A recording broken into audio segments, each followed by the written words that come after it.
Je vous salue au nom puissant de Jésus-Christ. J'aimerais partager un témoignage avec vous. Et voici ce qui s'est passé.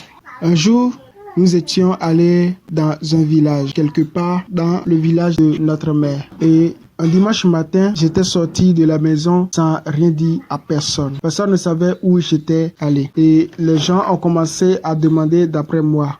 Mes grands frères, mes oncles ont commencé à demander d'après moi. Et l'un de mes grands frères a commencé par me chercher. Et c'est à mon retour qu'il a commencé par me narrer la manière dont il a pu me retrouver. Et voici ce qu'il me dit. Il dit ceci: lorsque je t'ai sorti en te cherchant, j'avais vu une foule de l'autre côté du village et je pensais que peut-être tu seras dans la foule. Et lorsque je me suis rapproché de la foule, j'ai vu que la foule était entraînée par les femmes fétiches, c'est-à-dire celles qu'on appelle chez nous communément les vaudoucis. Et puis je me suis dit, jamais Médard ne sera ici, malgré cette foule. Et puis je n'ai même plus eu la peine de te chercher dans la foule parce que je sais que tu ne seras pas là. Et puis, il a commencé par sillonner où se trouve une église dans le village et j'ai pu trouver une église. Je m'approchais de l'église quand je t'ai vu et tu es en train de rentrer dans le temple de l'église. Et lorsque je t'ai vu, je me suis retourné parce que je sais maintenant que tu es dans l'église. Je sais où tu te retrouves. Lorsque mon frère était en train de me narrer cette histoire, je le regardais et je riais. Et lorsqu'il a fini de me narrer comment il a pu me retrouver, lorsqu'il a fini de me parler, il était parti. Et puis j'ai baissé la tête et j'ai commencé par penser.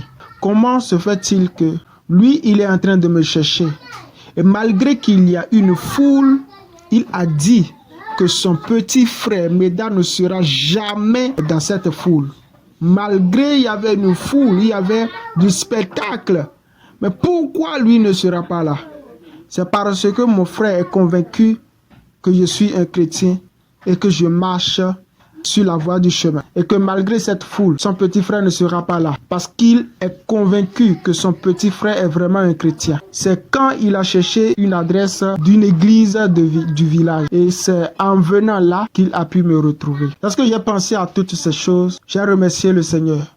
Parce que ce n'est pas seulement une histoire qu'il m'a racontée, mais il a prouvé que vraiment je suis sur le chemin. Ma vie chrétienne a même impacté mon grand frère. Et il est convaincu que son petit frère est chrétien. Jésus-Christ s'est perdu et on l'a retrouvé dans le temple. Médard aussi a quitté la maison sans dire à personne. Et son grand frère l'a retrouvé dans le temple. Il a raconté une histoire pour moi. Mais pour moi, ce n'est pas une histoire, c'est un témoignage. Et je prie que vous aussi, dans votre vie chrétienne, que quelqu'un soit impacté par votre vie chrétienne, votre marche avec le Seigneur. Amen. Il y a des gens, ils sont chrétiens, mais si peut-être ils sont perdus de vue, peut-être on dira, il n'est pas allé à l'église, mais peut-être il est derrière les Clitorons, il est derrière les Angbetorons. C'est là que vous pouvez le trouver. Alors que tu es un chrétien. Comment tu es un chrétien et puis tu seras derrière les Clitorons, derrière les Angbetorons? Comment tu seras derrière la foule alors que la foule n'est pas rassemblée par ceux qui œuvrent pour la gloire de Dieu? Je suis édifié par cette histoire.